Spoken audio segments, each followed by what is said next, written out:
All right. What is going on, everybody? We made it. We got the stream up here.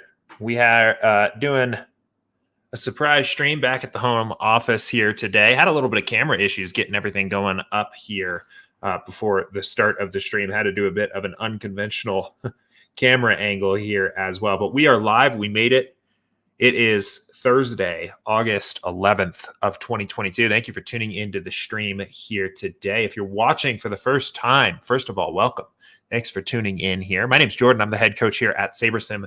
And on this show, I answer questions from our community about how to use SaberSim to build better DFS lineups. So if you have questions you'd like me to answer, you can email us, support@sabersim.com. You can post your questions into YouTube chat. You can post your questions into the Office Hours channel in Slack. Plenty of ways to get your questions answered here. We have only a couple questions in our queue here for today. We have, let me go ahead here real quick and get this fixed on my end here. We have a question about the quick swap tools. So we'll get to that here in just a moment here. And there was another question about the new pool exposure component or part of the app. Relatively new feature there as well, or at least a new column to look at. But meanwhile, we don't have a main slate here tonight. We have the Field of Dreams game here. So if we have a little bit of time, not too many questions in our queue here for today, which doesn't surprise me, given that we don't have that the main slate going on here tonight. But maybe we can talk a little bit of baseball showdown strategy if we have time as well. So before we go ahead and get too into this here, let me go ahead and bring my chair up a little bit so you guys can actually see me down here. Hopefully we keep the camera up the whole stream here, but it was a little bit stop and go getting this ready for today here. So we might lose the camera at some point, but we're going to do the best we can.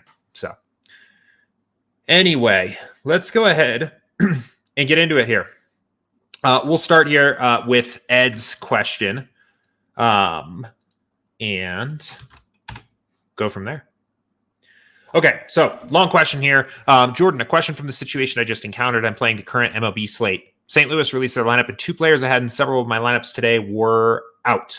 I used the flashing red arrow late swap rule. The question I have is there are 2 options, best available, the one I usually go with, and best from the same team. Since the out players were in a number of my 5 stacks, I wanted to see what players made up my choices for each option. Is there a way to see each option and then pick the best one? I didn't know how.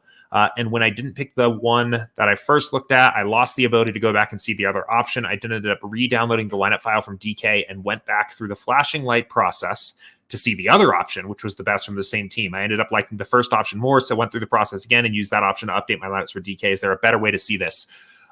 Short answer, no.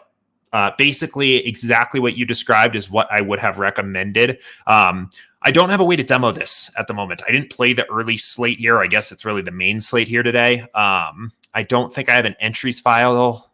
Do I have an entries file loaded for yesterday? I don't think I do, but basically exactly what you did is kind of the right way to do this for right now. I do think that's a very interesting idea of being able to preview a swap before like actually applying it. Because right now, basically, once you hit apply, it is applied to your entries file, the one that we have stored. So if you wanted to go back and revert that, you do have to download a new fresh entries file from DraftKings. But I do think the idea of previewing it or seeing what each option really does and then picking between them is a really good idea for a new feature. So I'll pass that on to the team. For now, that's probably the best strategy. For what it's worth, everybody's got their own way they want to do it. But what I do is I almost always do best from same team first, swap as many players into players from the same team where possible, and then use the best available to clean up from there. And I think that does a pretty good job. But if you truly just want to compare 1-to-1, you'll have to do it as you've described here. So, but that's a really good idea for an update there. So, okay, cool. Let's see here. Let's go ahead. I want to grab this other question. This came in here via email about the new pool exposures here. And let's go ahead and build some lineups for today's main slate, just so we have this going in the background here. And we can talk about this a little bit. So, okay, cool. That looks good to me there. Cool. Yeah, so this was from Brian via email. And this is the only other question I have in the queue here for today. So if you have questions for me, fire away at me now. And we will we'll keep it going here. Otherwise, I think if we don't get any other questions, we'll spend a little bit of time. We'll maybe run some builds and take a look at the Field of Dreams game, so Showdown slate here for tonight. See if we can talk a little bit of strategy for that. So, okay, from Brian, I see you've added a pool percent number to each player and team exposure page, which is a very helpful number, I think. And there goes the camera, unfortunately. For some reason, I don't know if the battery, the battery, I don't know, is maybe not holding a charge super well right now or what. So we're going to do this one blind.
Oh, that's really annoying. Okay, now you guys should be able to hear me. There we go. How's that? Can you guys hear me now? I think you should be able to. I accidentally just removed myself completely from the stream instead of just removing the camera. How's that sounded? That should be better. I'm going to wait until I get somebody give me yeah. Okay, cool. All right, good. So a couple speed bumps on today's stream, but no worries there. Anyway, so I'll start by saying what I was saying again here, right? Pool column. This is new. This came out at the same time we added the lineup editing feature, and it summarizes what percentage of the lineups in your entire pool have a certain player in it, right? So we have 90%, 18 of 20 lineups with Framber Valdez here in our pool, in our lineup set of 20, but 50%, 252 out of 500 in our pool, right? So in terms of what is this useful for? I mean, I think everybody can kind of, I think different people will find different things to find useful about it. But a couple things that I've liked here so far, I always talk about this pool being essentially a pool of viable lineups of how you could choose to play the slate. Right. So I think because of that, because this is saying, in this pool of 500 lineups that are all viable here, there's 50% Framber Valdez. I think this number can kind of help frame maybe what an appropriate exposure to a particular player is if you're unsure of what to do with your exposures, right? I talk a lot about here how in this post-build process is a really good opportunity to manage your risk, right? But if you're not sure, if you say, I don't know how much I want to manage my risk, I don't know how appropriate it is, I think this can be a useful number to have in your back pocket here to frame things. So, for example, we could look here at our batters. And one thing that I've actually been doing here is just going through and seeing, what is the most what is the player that is most frequently showing up in my entire pool and how exposed am I to that particular player? And this number I've been using as kind of just a rule of thumb of approximately the highest exposed I want to be to any hitter in my pool, right? If the best overall, if the most frequently appearing hitter in my pool of 500 is Paul Goldschmidt at 35%, it's almost research buildy in that way where it's like it kind of helps. Maybe that's the highest exposure I want to have. And maybe in 20 lineups, I'm a little bit higher than that, but then I can use that here to maybe, do I need 80% Charlie Blackmon if he's showing up in this pool of viable lineups 27% of the time? Maybe not, right? Maybe I can still get some good leverage. Maybe I want to have like 40% here, right? Same thing. Yadier Molina, right? 75% in 15 of my 20 lineups, but he's only showing up in 33% of my lineups in the pool, right? Maybe I bring him down a little bit as well. I also think it can be really useful for stacks. A lot of times I think people will come over to their stack page here and be like, hey, this isn't as diversified as I wanted, or I expected to see other teams, or hey, in my research, I was all over Houston. I'm not getting any Houston. Well, this number can kind of show you, yeah, you actually are getting Houston. I mean, it's not the team showing up in your very first top 20, but there's 100 lineups in your pool of 500 that are Houston stacks. So if you want Houston stacks, go out and get them, right? And vice versa. You're seeing a little bit of Tigers here, who I assume were probably not very chalky, right? The Tigers are never chalky. Yeah. So you have this contrarian Tiger stack, and maybe you're looking at that and like, man, I didn't really expect to get 25% Tigers. Well, we actually come to find out here that, they only show up in 5% of our lineups in the pool. So maybe that is a contrarian angle to play, but maybe there's other contrarian angles that don't involve playing a Tiger stack that you want to look at instead. Right. So you can eliminate them from your pool that way. So I think it's mostly useful from that frame, thinking about it that way, right? Your lineup set is basically the top X number that you're going to take with you into your contest, your final lineups. But your pool is that full big build of everything that the builder kind of thought was viable, of different ways to play. Right. And I think having this number of what is in that pool can just be another useful data point to you here of how much exposure you want to certain teams, right? It will, I think sometimes just looking at these exposures can obscure the bigger picture here of what's going on behind the scenes. Now, in 20 lineups, you're not going to be able to get exposure to every single team, right? You can't, I want to be clear, what I'm not saying to do is not to necessarily just match all of your exposures to match these numbers exactly, right? Because in this case, you have 500 lineups. In this case, you just have 20, right? Eventually, you have to make some decisions, but I think this can be a useful number as well.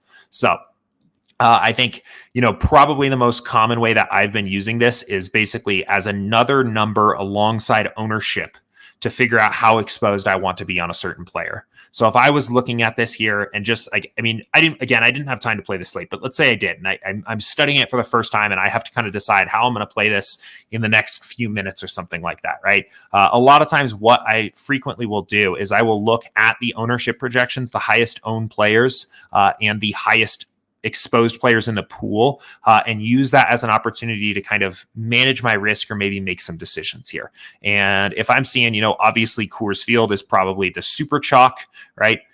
They're not even I'm getting about even with the field exposure in my pool of lineups, and it's already the chalkiest team on the slate, right? To me, this is basically saying at best, they're efficiently owned by the field, right?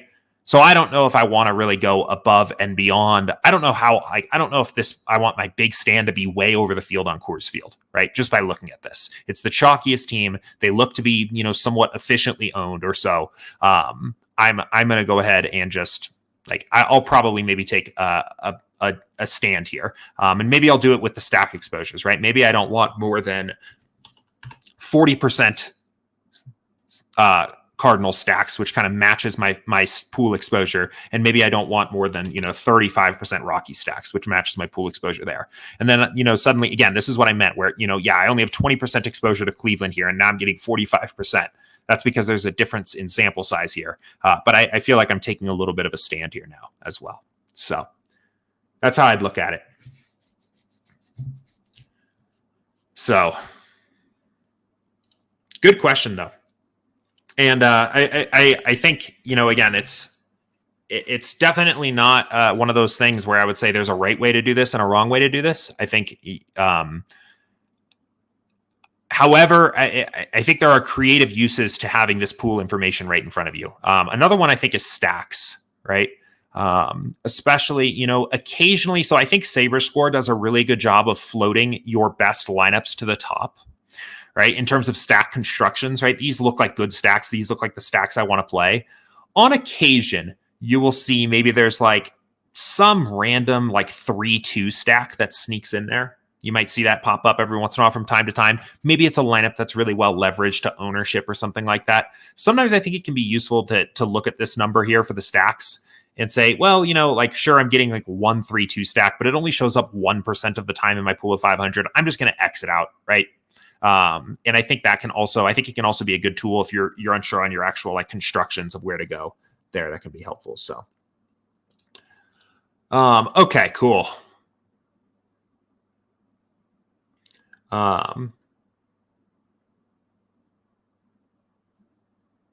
Cool. Okay, let's keep it going here. Real quick, I'll hit this question from Jasper here in YouTube chat here. He said, "Hey Jordan, is there any advantage to changing the pool size to 500 from 500 to 1500 to generate a build, then set the number of lineup size to 20?"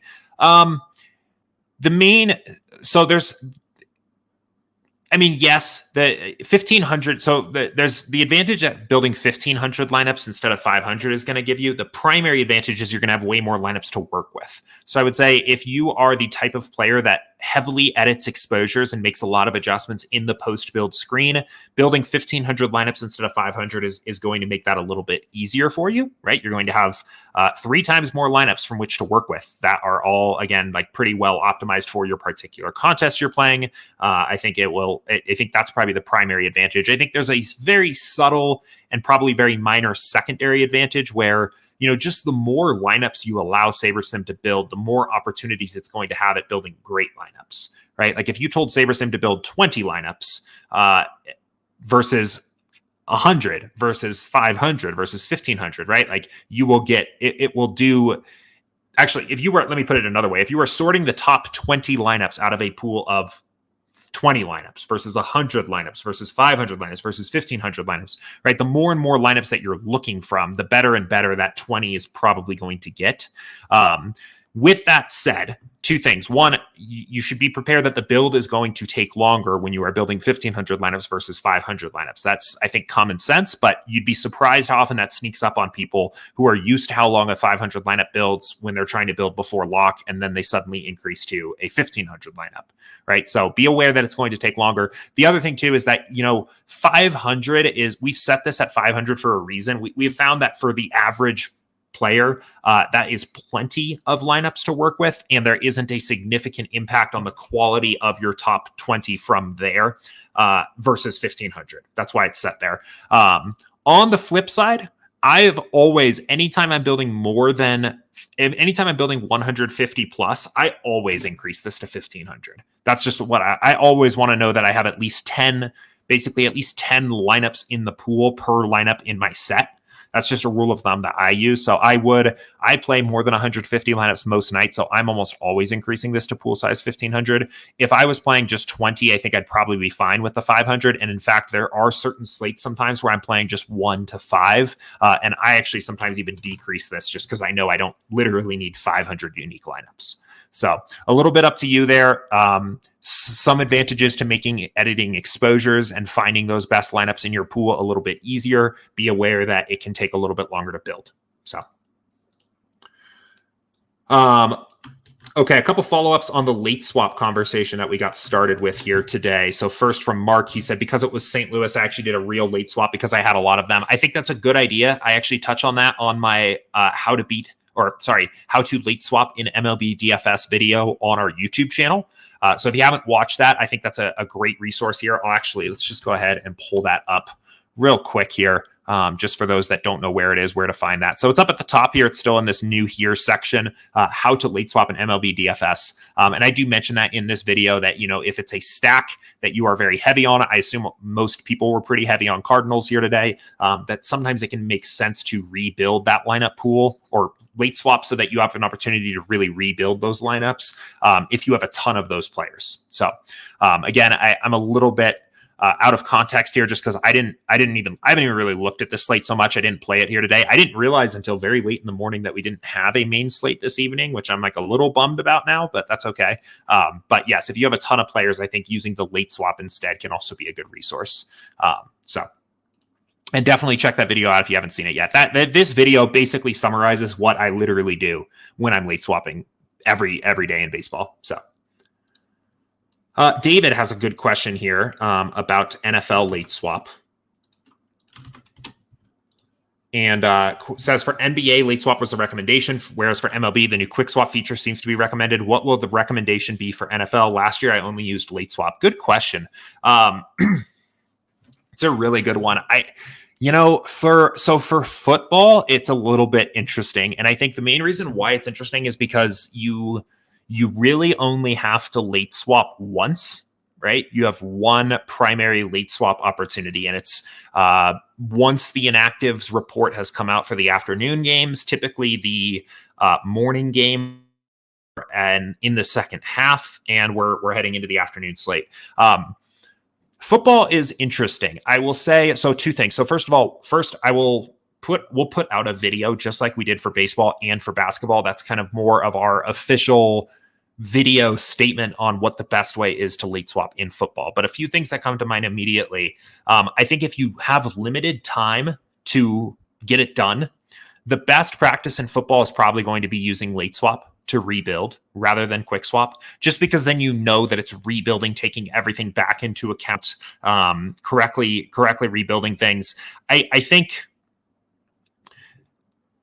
the problem with using quick swap in football is that in baseball, it's generally a safe assumption that, assuming that we're talking about hitters, that most hitters in any given lineup are going to be used in a way that they're correlated to at least one other player, right? I mean, even if you just look at these lineups that we just built, there are one-offs in these lineups. We have 4-3s, right? So like you could potentially, here's a couple 4-3 lineups. So let's say you were late swapping this lineup and we get a late Astros lineup and we find out that Yuli Gurriel's not in the lineup.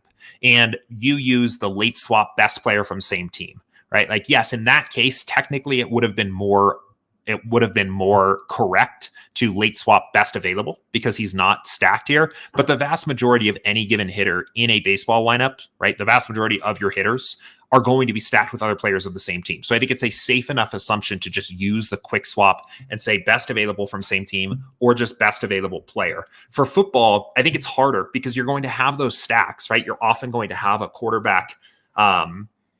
You're often going to have a quarterback with some pass catchers and maybe a run back on the opposing side. But if there's a wide receiver that just gets scratched, right? Like say Julio Jones is questionable and he's playing in the afternoon game, right? And he's in 20% of your lineups, right? Like it's not really a safe assumption to say, I know that in most of the lineups or even a plurality of lineups that Julio Jones is going to be paired with Tom Brady, right? Like he could also be used just in a lineup. And then you don't necessarily just want to swap him for some wide receiver on the same team. If he's not in the stack already, like you probably want to swap him into the best available wide receiver. So as I'm talking through this, I think the best practice is probably going to be leaning on late swap a little bit more as a tool. The other thing is like different football slates are pretty different. And because there's only one late swap opportunity, you can actually afford to be somewhat more specific about the way you late swap. So, one thing that we can talk about here, especially as this gets a little bit closer and actually once we start to get into some playable slates, but sometimes there's opportunities where you can late swap specifically in a way that's not even necessarily about an injury news, but if you have a lineup that is overperforming, right, you can late swap that lineup in a way that sets yourself up well for success in the afternoon games, right? Because I think in NBA and baseball, there's so many games and there's so many lock times that it's a little bit, you could do it, but it's a lot of work to sit there and track your lineup performance throughout the night and then swap like based on lineup performance. But in football, I mean, we're all sitting around watching Red Zone anyway. It's pretty easy to, go look and see, hey, this lineup, this lineup is in the top 1% of my contest, and I have two guys playing in the afternoon game, and they're both kind of contrarian lower owned plays, and I've already had my low owned stack from the early game go off, right? At that point, you can consider swapping to higher owned players, better projected overall plays, because that linup's leverage has already paid off in some way. So that's another interesting kind of component there. So anyway, I think to wrap this question up, to sum it up here, I would say you're probably better off if it's just, hey, I need to swap. I need to react to the news. I only have a few minutes to do it. I would probably say best practice for NFL would be to use the late swap tool. And I would let your lineups be rebuilt. I think there's going to be opportunities where quick swap makes some sense. I think it's kind of going to depend a lot on what the individual news looks like. And I will have a video how to late swap in NFL coming out here very, very nearly at the start of the season for that. So I'm still a little torn on on what I think is actually the best way to handle that either, because I don't know if I love the idea of completely rebuilding all of my lineups after the morning games every week. I think partially it's going to depend a little bit on what the news looks like week to week. The more I think about this here, so there's certain situations like we'll inevitably have one game this year where Dalvin Cook is questionable, right? And either Dalvin Cook is going to play, and he's probably a pretty good play, or he's not, and Madison is the best play on the entire slate, right? That's a situation where if Dalvin Cook got ruled out after the first game's locked, you would almost certainly want to completely rebuild all of your lineups to probably jam in a ton of Alexander Madison at that point. But other slates, you might have minor inactives news, maybe a little bit, maybe like Sterling Shepard is out for the Giants, and so Darius Slayton and Kenny Golladay get like a slight 1 point bump, things like that. I don't know. I don't know how much value there is in completely rebuilding, but anyway, we'll talk about all that as we get a little bit closer here. It's making me excited for football season, I will tell you what. So, Kilo Whiskey said, where can I find the contest selection portfolio again? It is front and center here on our YouTube channel. This video, start winning more with our DFS profit plan. We'll break down the fundamentals of the contest selection portfolios. So probably one of my favorite videos we've done, maybe my favorite video overall that we've done. I think this just with the research that went into this, it was really a full team effort to kind of pull this together, both from the contest simulation framework that Eric built to working with Andy to figure out like, hey, okay, what are the actual findings here, and then building the video out and sending this out. I think it is one of my favorites. So, and speaking of, while we're here, I did put out a new video here yesterday talking about why I think projections are overrated, and why simulations and in fact specifically the sim precision slider are such a crucial part of the SaberSim process. So give that a watch if you haven't seen it yet. Actually made a nice little thumbnail there as well for you guys. So DG says big salary difference would also keep you from just quick swapping same team. I feel, yeah, I think the more I think about it, I think quick swap from same team is probably going to be like my least frequently used swap method for NFL. I actually think just quick swapping just in general, depending on the news, just quick swap best available will actually be pretty usable most of the time, right? Assuming if there's not like significant slate changing news, right? But like, let's say it's just like a normal run of the mill inactives report. There's a couple guys out. It doesn't create insane running back values anywhere. It's just like a normal slate. You want to make sure you don't have any guys that are out. I think quick swap best available is probably going to be a decent way to use that. But if there's any of those slates where you have that bigger news, big time player that gets ruled out, then I think using the late swap might be the way to go. So. But the big one is running backs. Running backs getting ruled out really changes the way that the team is projected, especially that second string running back just ends up being a tremendous value. Wide receivers, I think, are actually a little bit overrated in terms of the impact that they have when they're scratched. Obviously, you don't want to play a guy that gets a 0, but just from my experience, like it doesn't actually, Adam Thielen, I don't know why I'm on the Vikings here, getting ruled out will give Justin Jefferson a boost.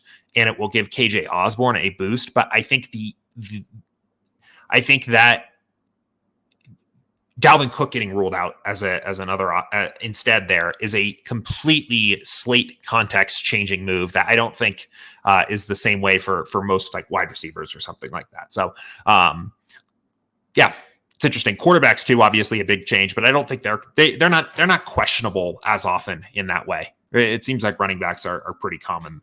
The guys there. So cool. Any other questions here for me? Oh, yes, there are questions for me here. Let's see. Question from Nipsey in Slack.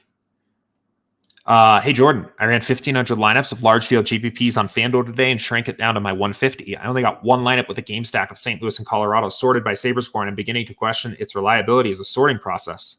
That's interesting. I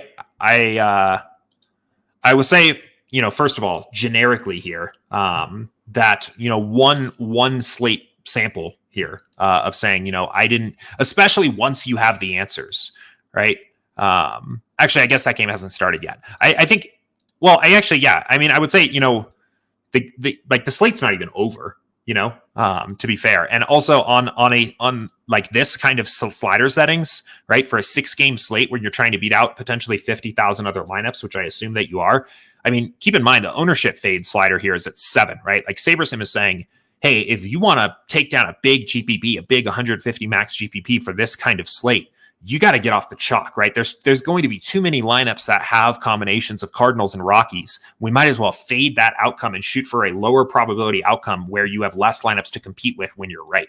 Right. So let's build this. Let's see. You said you built 1,500. I might stop it a little bit early, but let's take a look at this and just see. But keep in mind that, that's probably part of the reason of what's going on here is that on a large field GPP on just a 6-game baseball slate, I mean, SaberSim's going to encourage you to fade the chalk a little bit here. And I think that's probably ultimately the optimal strategy, right? I think that's probably the correct strategy. So we'll let this build here. We'll let this build for a bit. The other thing I'll mention is that, the lineups that end up sorted to the top of your Saber score, I recommend Saber score as a tiebreaker, right?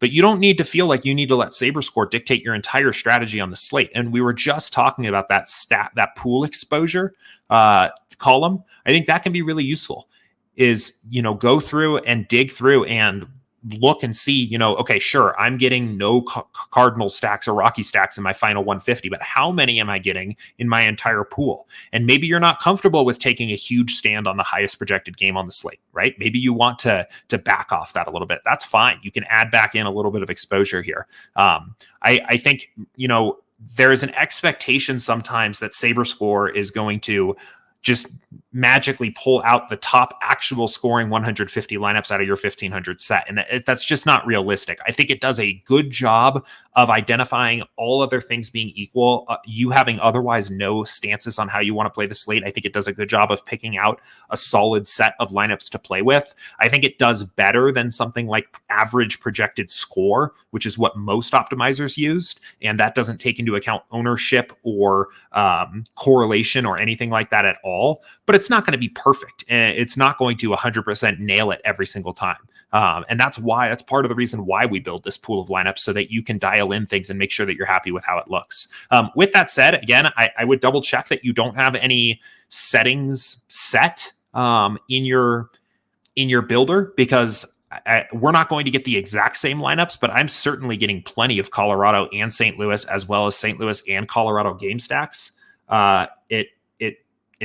It seems to me that like even given the ownership there that it makes sense to at least include some of these guys here. You can see a lot of these Rocky stacks here and Cardinal stacks are probably going to be paired with lower owned other stacks, right? As opposed to paired with each other most often, but we do still have, there's going to be a few of these game stacks here. So I would say, for this particular slate, I would check your settings because I think it's unlikely that you're getting to me without having changed anything else yourself that you would get no game stacks of this game. But the more generalized answer is to remember that I think Saber Score is better than the alternative. I think it does a very good job, all else being equal, of getting you a solid set of lineups from your pool. But don't be afraid to make changes, right? You might look at this and say, like, St. Louis is a run and a half higher than the next best team, right? And I want to go get some St. Louis stacks, right? That's why these exposures are here. So,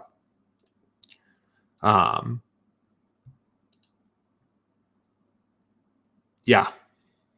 So anyway, like I would, take responsibility for the lineups that you end up playing. I think SaberScore will do a good job of helping you find those final lineups. But the worst thing I would want to hear is that somebody said, hey, I'm ready for the slate. I've researched. I'm feeling comfortable. I know what I want to do. I want to go and play. I want to get some, I want to play Philly stacks today. And then coming over here and be like, oh, nope, never mind. I guess I'm not. And then blaming that on something about the software, right? If you want to take this as a valid second opinion and say, oh, okay, actually, I'm going to back off of Phillies, fine. But if you say, why am I not getting any Philly stacks? Well, then go get your Philly stacks, right? Because they're here, they're ready for you, So anyway,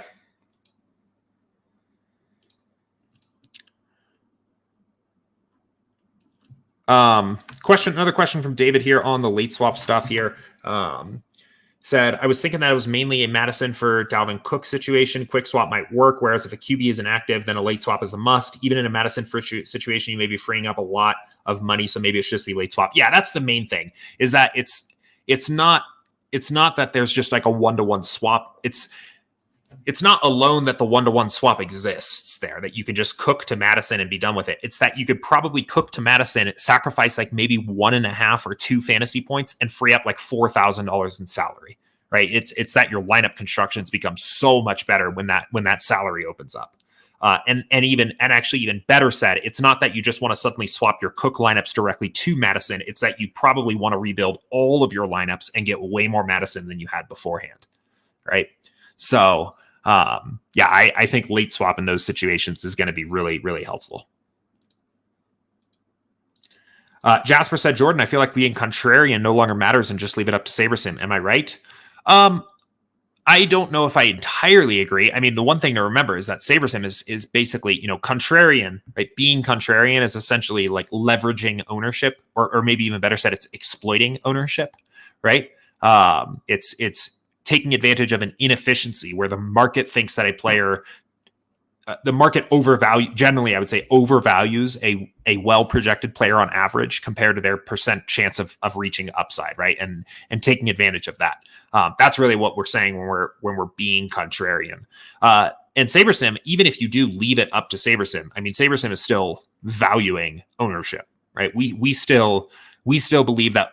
I think there's an interesting debate going on in DFS right now of how much ownership matters and how exactly it matters. But our stance within the app at the moment is that, yes, it matters. It changes how much it matters relative to the different sport and slate size and contest you are playing for. But it matters. And your lineups that you build within SaberSim are still leveraged against ownership, right? They still attempt to exploit ownership in some way. So I feel like these are two different questions. Contrarian no longer matters. I think ownership still matters. I still have an exploitative edge in my play. Like, I still push ownership a little bit. That's still a big part of why I run research builds and things like that. The just leave it up to SaberSim part. There are frequently questions from people that say, hey, like, is it okay if there's a slate that I don't know what to do? Like, I feel like what SaberSim is giving me looks pretty good and I don't have anything I want to change. Of course, that's perfectly fine. That's part of the goal here, is that you have a strong foundation of lineups from which to work with, but there are slates where I have more I want to do. There are slates where I have less I want to do. So yeah, absolutely nothing wrong with that. So DG says it matters most in MLB. Does it not? Such high variance. Yeah. I mean, our ownership fade slider defaults are probably some of the highest in baseball compared to other sports. I would say, I would say that the chalk is reliably bad in baseball for the most part, especially for hitters. So yeah, I would agree. Basketball, the ownership fade slider defaults you'll see are like often down here, right? Where like, yeah, it's still something we want to keep track of. It's still something we want to be careful with, assuming for like a regular size slate, right? But it's a lot lower. Football is an interesting one where it's a little bit more in between, but since the contests can be so large, you'll often be playing with like the sliders that are up here. So you end up with some higher ownership fade sliders. But yeah. Rogue says, just want to say after the previous Friday office hours, I banked twice in a smaller contest and have quadrupled bankroll after really adhering to contest selection. Wow. Congratulations. That is a nice streak. Previous Friday, I don't even remember what we talked about. Was there something on Friday show specifically? What's today? So that would have been this one of these, or maybe you just mean just like in the last week. Maybe it's not something about the actual episode. Well, either way, I'm glad that you've been running hot. That's awesome. That's great. Just another reason to watch this video if you haven't watched it already. Highly recommend. It's not an exciting thing, right? It really isn't. Contest selection and bankroll management, it's not the sexiest part of DFS, but it's so important. And I really feel like we've struck gold here with this too, just because you'll almost watch it happen in real time, where like basically if you haven't seen this already, I'll give like a rough summary. Go watch it yourself. But basically the summary is that you balance multi-entry stuff where you can get a ton of unique lineups in play with single entry 3-max stuff where your ROI is theoretically higher and the contests are softer to balance variance and upside. Basically, that's kind of the fundamental thing. And you'll almost watch this happen in real time where like you'll have those slates where none of your single entries cash, right? You're like out of the cash line in every single entry you played, but you had enough unique lineups in play that like maybe you get a couple in the top 1% in the mini max or something like that. And you kind of, you win back 60 to 70% of your entries, or you break even and it all kind of works out. And then you'll have that one slate where like one random lineup ends up in the $5 single entry, just basically pure chance. Or maybe it was the one you picked. And that lineup would not have even done that well in something like the mini max or the flagship. But in that exact contest, it like finishes top 3 because it right place, right time. And you have that big upside ROI thing. And it's really cool to watch that play out in real time here. And you can really kind of feel the way that the variance is balancing with the upside after you play. I mean, I'm probably not one slate, but a couple weeks of doing this and actually studying those lineups, you can really see it. So Braden says, how about for MMA? You recommend doing 1,500 player pool size? Yeah, again, I think same deal here. It's not gonna like make or break you either way, right? It's not as if like changing from 500 to 1,500 pool size is the skeleton key to MMA DFS. I would say again, if you like to make a lot of changes to exposures in your post build process, I think it will give you more lineups to work with. So that's probably the main thing there.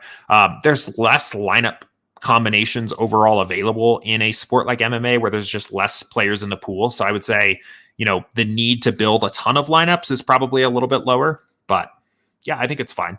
The one other thing to keep in mind is that we typically have like final MMA sims up hours before lock most of the time.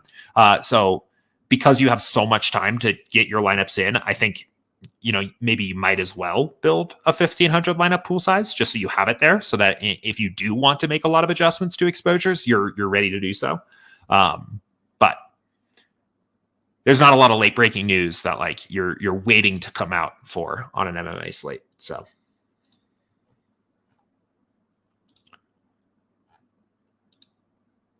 any other questions here for me on today's stream?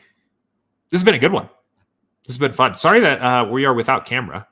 I assume that really doesn't make a huge impact not being able to see me here. But yeah, we've had a bit of a runaround with the camera here this morning. I left my stand. First of all, I left my camera stand at the other office. Right, that's no good. Already off to a bad start. And then I was having an issue connecting the power cable. I assume everybody watching here is tuning in to listen to my camera rant. So I'm going to give it to you because I know that's what everybody's been waiting for. So power cable wasn't working for a while. So I was running on the battery power, and that's what happened here. The battery ran out. So now we're without cam completely. So remains to be seen if I can troubleshoot the camera later this afternoon. But I'll be sure to update everybody because I know that you guys will be eagerly awaiting the latest camera updates, right? So DG says, I still argue for the cheap winner take alls. I would have lost money or broke even yesterday, but won 4 out of the 15 possible cheap winner take alls for 300 total. I stand on this hill. Yeah. So one caveat to this basically is that we did not rigorously test every individual combination of contests that are out there. And in fact, we just like ignored big sections of contests. Like we did not incorporate winner take alls in this analysis whatsoever. We did not incorporate satellites into this whatsoever. It's basically a good rule of thumb that we did not include anything with 100 entrants or less in there. So if you have found, I would say this is a great foundation. If you have found a way that for your particular process, you can add more value to it, you can augment it further, great. Do so. But I think this is a great foundation that will at least get you started. And if you want to add in, I think winner take alls, especially low dollar winner take alls, become interesting once you are playing most of the contests that are under that $3 threshold already. because then it lets you get a little bit more action down at those low stakes. So, but yeah, I have no problem adding on to this from there. So Mark seemed to appreciate the camera drama. I'm glad. I know that's what everybody's here for, is the mundane dramas of my my life here. So, but anyway, what other questions do we have? Anything else here for me today? I guess we might as well. Let's go take a look at this Field of Dreams game. Let's see what's going on. Are the prize pools decent for this tonight? I'm curious. The base MLB has been doing a little bit of work to promote this game, and I think it's a cool idea. I'm curious if let's see if the contests are. So there's a 10K to first showdown. Man, no, they're not really that good. It's not that great. I mean, maybe the contest filled. Maybe I missed a lot of this. I mean, obviously a 10K to first. What am I doing here? What's going on? I'm getting all messed up. There we go. A 10K to first flagship isn't the worst thing in the world. I just thought we'd maybe get a little bit bigger, like a bigger $4 would have been nice, right? But that's okay. Let's take a look here. We'll use it as an opportunity to talk a little bit of MLB Showdown strategy here. So I've mentioned this a bunch here before, but the main thing that I like to do when I'm playing virtually any Showdown is to not worry so much about what are the game scripts, to not worry so much about what are the best lineups to play. I let that go down to the sims, right? I let the baseball sims kind of handle that because that's what the sims are built to do. And I'm most interested in figuring out, how is the field going to play this, right? What assumptions is the field going to have about the way that this game is going to play out? And we can just look at this here to real quickly and just get an idea of a few things. So first of all, it does look like pitchers will be pretty popular captains. I would probably say that, just in my opinion, I think Lodolo will be a pretty popular captain. He's looks like a pretty legit young pitcher here. I don't think Drew Smyly is going to get as many people excited. Maybe a little bit of ownership there, but I do think Lodolo is going to be a pretty popular captain, right? Hand builders and people building with traditional optimizers, they're going to love this 28 projected points a captain. So that already is kind of looking like a fade opportunity, and I'll probably be pretty careful with Smyly as well. Very close spread here with the SaberSim Sims. I assume Vegas is similar. Generally, I think pushes people in the direction of playing more balanced builds, right? Even just because the projections themselves will come out pretty balanced, right? So I will probably look to play more overweight builds one direction or another. And since I'm already deciding that I'm probably going to be pretty light or completely fade on Lodolo captain, right, I will probably be more heavily on the Cubs side of this game. So what I'll do is I'll go in and I'll just start building lineups. Let's say we're playing 20, right? Especially 20 lineups, maybe 20 lineups in the flagship. And so let's actually set that as that. Let's do something like this, right? So we just make sure we have the exact right settings. I won't really touch anything from there. I go back and forth on this, but I typically lean towards turning correlation off for these showdowns. I just like to know that the lineup is just a true, perfect optimal from a given simulation. I don't want to add any correlation in there or adjust the average projections further. So from there, let's let this build, see what we get. And maybe I'll probably actually play this slate, especially since I didn't play the main slate here today. I'm down to throw a couple bullets at this thing. A nice, what is that, 7,500 drop off from first to second. Just love that, right? And then 10,000. Congratulations on your 10th place finish. You win $100. 9 lineups in front of you for 10 grand. 50% to the top 10. Love it. Anyway, I'm being sarcastic for those that aren't aware. I feel like the sarcasm doesn't come through as well when my camera's not on. So anyway, all right, what are we getting here? Right off the bat, some exposure to Lodolo over the field. Actually, again, I think this number might be closer to about 30%, maybe a little bit higher. I just think there are way more lineups that I'm excited about that just get off of him as a captain entirely. So I'm probably just going to fade there.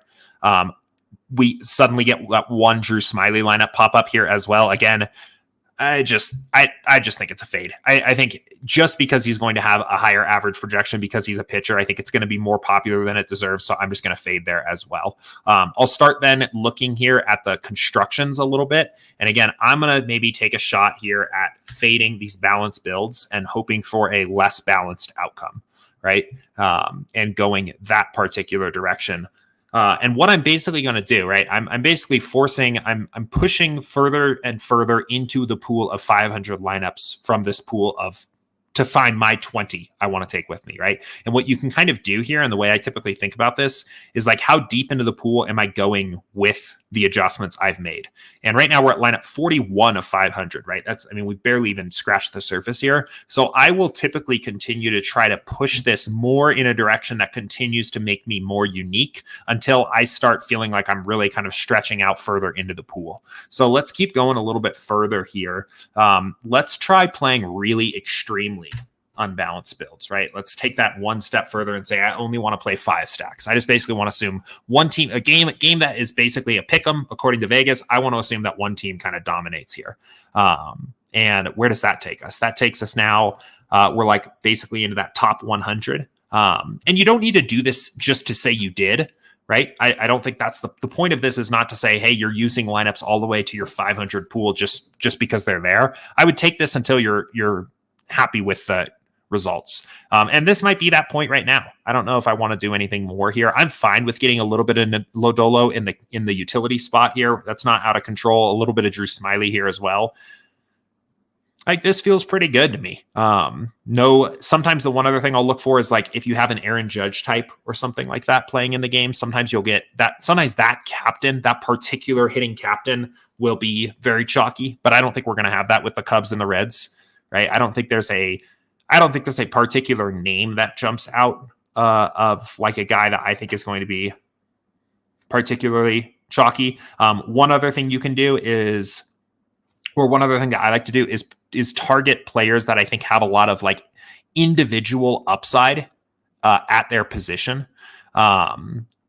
Like basically power, like home run hitting power, that they could put up like a significant number of points. A guy like Nick Senzel, part of the reason that you might be getting more exposure to him is just because he's so cheap and he's hitting second, but not a bat that has a ton of power in my opinion. So again, just because we have these lineups here, I might filter this more by guys that in the captain spot, I think have the potential to basically hit a home run. And I'll just kind of eyeball this. You could also, another thing you could do here is pull in the home runs and actually look in the sim, like just how likely are these guys here to hit. Let's see. This kind of annoys me sometimes. There we go. So you can just like pull in the home run rate here, and let's reset tap exposures here. Okay, so I'm going to X out Lodolo again here, but I think like this number can sometimes be a little bit useful. Whoops, that's not what I meant to do. To just see, like, you can kind of visually see it here, right? Of the guys that actually have home run hitting upside. And maybe just, might as well in the captain spot where you're getting a little bit of an extra boost, might as well like play a couple names that have that home run upside, right?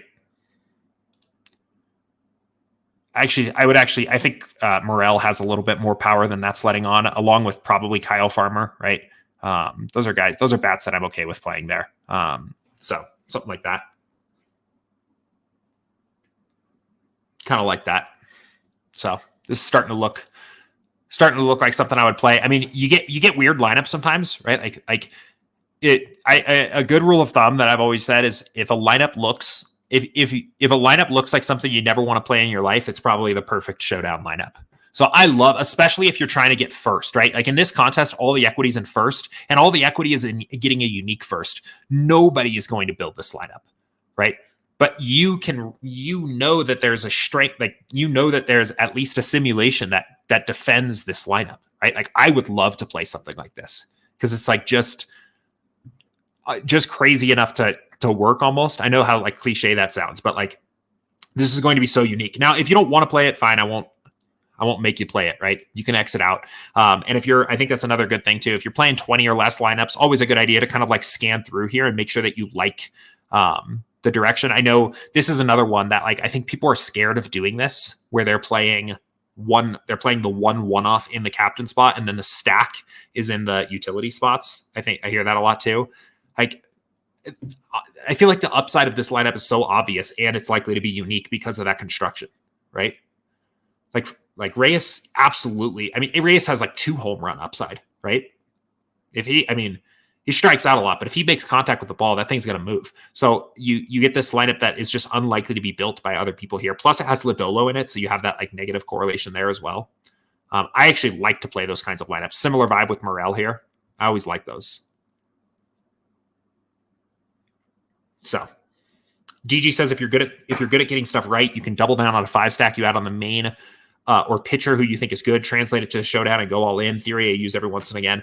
Yeah, I actually, honestly, I'd probably hedge personally. I would probably do it a little bit differently, and I'd probably hedge if I was thinking about it that way. Nothing wrong to double down, but like if I was like, let's say this game was just on a main slate, and I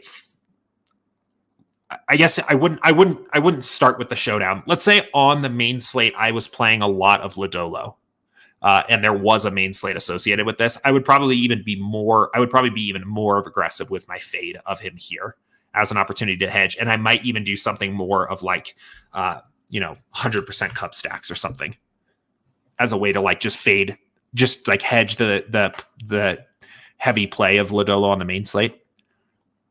But I do think it's a good idea to think about your contest portfolio altogether like that. So